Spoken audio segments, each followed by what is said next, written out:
জুলাই সনদে শুক্রবার কোনো রাজনৈতিক দল সই না করলে পরেও সই করার সুযোগ থাকছে। এদিকে সনদ বাস্তবায়নের আইনি ভিত্তি কি হবে এ নিয়ে আলোচনা অব্যাহত থাকবে।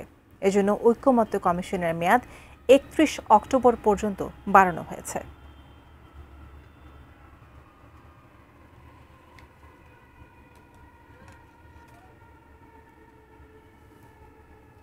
অংশ নেওয়া রাজনৈতিক দল ও জোটগুলোর কারা কারা সনদে সই করবেন, নানান শর্ত আর পাল্টাপাল্টি অবস্থান নিয়ে সনদে সই না করার ইঙ্গিত দিচ্ছে শক্তিশালী রাজনৈতিক দলগুলো। ঠিক এরকম অবস্থায় বৃহস্পতিবার জাতীয় সংসদ ভবনের এলডি হলে ঐকমত্য কমিশনের সংবাদ সম্মেলন।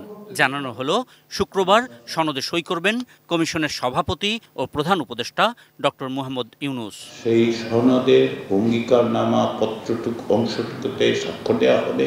কমিশনের সহসভাপতির আশাবাদ, সব রাজনৈতিক দল ও জোট শুক্রবার সনদ সই অনুষ্ঠানে আসবেন এবং সই করবেন। আরএফএল অডিটর, বাঁকা হয় না, ফাঁকা হয় না, আর ভাঙা এক কথায় অসম্ভব।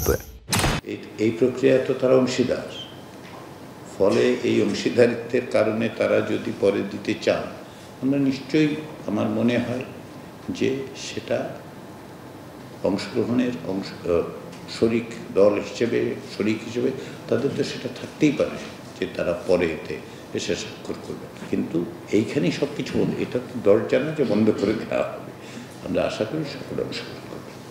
কমিশন বলছে, শেষ পর্যন্ত কোনো দল যদি সই নাও করে, তাদের অংশগ্রহণের দলিল থেকে যাবে সনদে। কারণ রাজনৈতিক দল ও জোটগুলো পাবলিক ডোমেইনে প্রকাশ্যে আলোচনা করেছে। ৩,০০০ পৃষ্ঠার ৮ খণ্ডে প্রকাশিত সনদে থেকে যাবে তাদের মতামত। সব দল সাইন না করলে ভবিষ্যৎ কি হবে সেটা হচ্ছে একটা হাইপোথেটিক্যাল কোশ্চেন। প্রতিদিন আপনাদের মুখোমুখি হয়ে রাজনীতিবিদরা কথা বলেছেন, আমরাও বলেছি। ফলে এটা তো সকলের জানা যে কে কোন অবস্থানে আছে। এটা সন্নিবেশিত করে সনদটা হচ্ছে। তো প্রতিশ্রুতি এবং অঙ্গীকার তো আসলে ওই দিনই করা হচ্ছে যখন আপনারা অংশ নিচ্ছে, তাই না? ফলে অঙ্গীকারের জায়গাটা তো থাকছে। সবচেয়ে বড় প্রশ্ন, এই সনদের আইনি ভিত্তি কিভাবে হবে সেটা নিয়ে রাজনৈতিক অঙ্গনে বিতর্ক চলছে এখনো। কমিশন বলছে, এজন্য তারাও আনুষ্ঠানিক ও অনানুষ্ঠানিক আলোচনা চালিয়ে যাবে।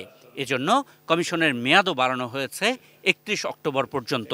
রাজনৈতিক দলগুলোর সাথে অনানুষ্ঠানিক যোগাযোগ আছে, আমরা চেষ্টা করছি, আমরা কথা বলছি, এটা অব্যাহত থাকবে যাতে করে আমরা বাস্তবায়নের প্রক্রিয়াটা সুস্পষ্ট করে বলতে পারি।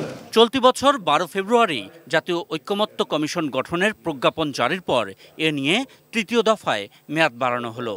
কমিশনের আশাবাদ, এইবারের মেয়াদের মধ্যেই সবকিছুর সুরাহা করা সম্ভব হবে। কমিশনের এই মেয়াদের মধ্যে আমরা কমিশনের পূর্ণাঙ্গ প্রতিবেদনও সরকারের কাছে দেব, যাতে পুরো প্রক্রিয়াটা উল্লেখিত থাকবে। আশিকুর রহমান অপু, এটি নিউজ, ঢাকা।